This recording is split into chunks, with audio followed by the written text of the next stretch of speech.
Predestination is directed by the Spierig Brothers, and this stars Ethan Hawke and Snook, and this is a time travel story. I wanted to watch this for quite a while. I did the other week, and now I really wanted to talk about it all this time. I wanted to take my time. I wanted to really just sort of dive into what really I thought about this film. And so here we go. The film is based on the 1959 short story called All You Zombies by Robert Heinlein, and at one point in this internal monologue, the narrator quotes this story title. So that's where the influence and the inspiration came to make this film. And I gotta say something, the Spierig Brothers have really took their time and they really thought about the development of this film. Clearly, if you guys have seen this already. The film looks at a time travel temporal agent played by Ethan Hawke who embarks on his final time traveling journey, his final assignment and his mission to prevent a future criminal, a serial killer, from launching an attack that will kill thousands of people. And so you don't really realize what's really going on in the film, but once you sort of happen to discover all these stages, you see what's really going on. This film makes you think. This is a thinking person's film. This is no joke. This is not really a film that will entertain you in that way that you're thinking of a time travel film. This is a film that's going to mess you up. That's what I'm going to say. It psychologically challenges you to think in that sort of way. It's a puzzle.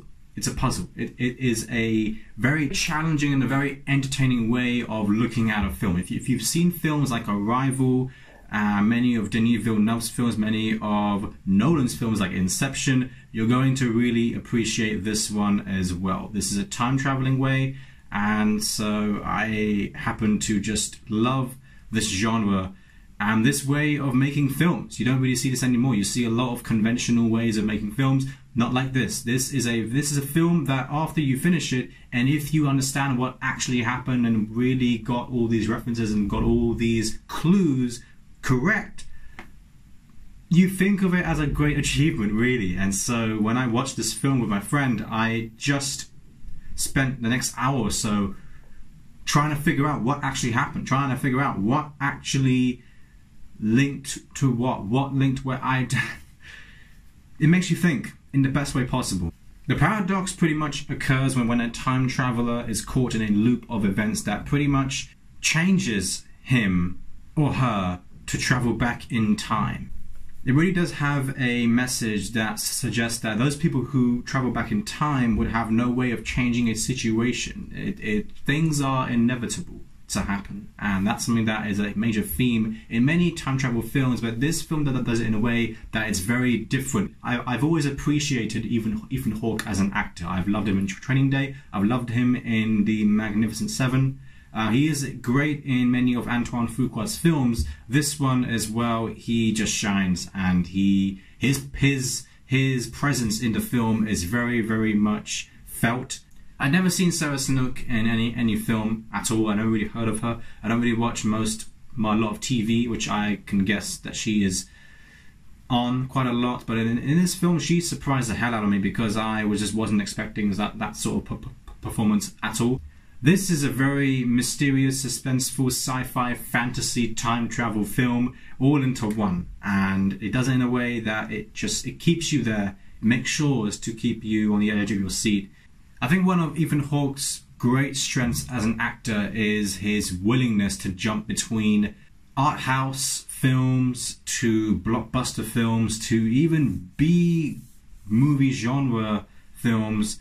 And we have a film like this. He's so good at adapting, and that's the talent of an actor. He's just so good in every sort of environment that he just knocks it out of the park every time. Like all time travel stories, this inevitably trips in a way of being quite illogical, a very casual way, I guess, but not before it's offered you that sort of taste of just being strange and just so enriching and very, very amusing as well. This film is a very visually attractive looking one, which involves flashbacks, a lot a lot of flashback stories that are being told. That usually is a problem, but with this one, it is very necessary, and it does it in a way that doesn't really waste your time too much. It just keeps you invested in the story, and so this is the difference in this film. This film is very much necessarily needed to have in the flashbacks, and they use it very, very well.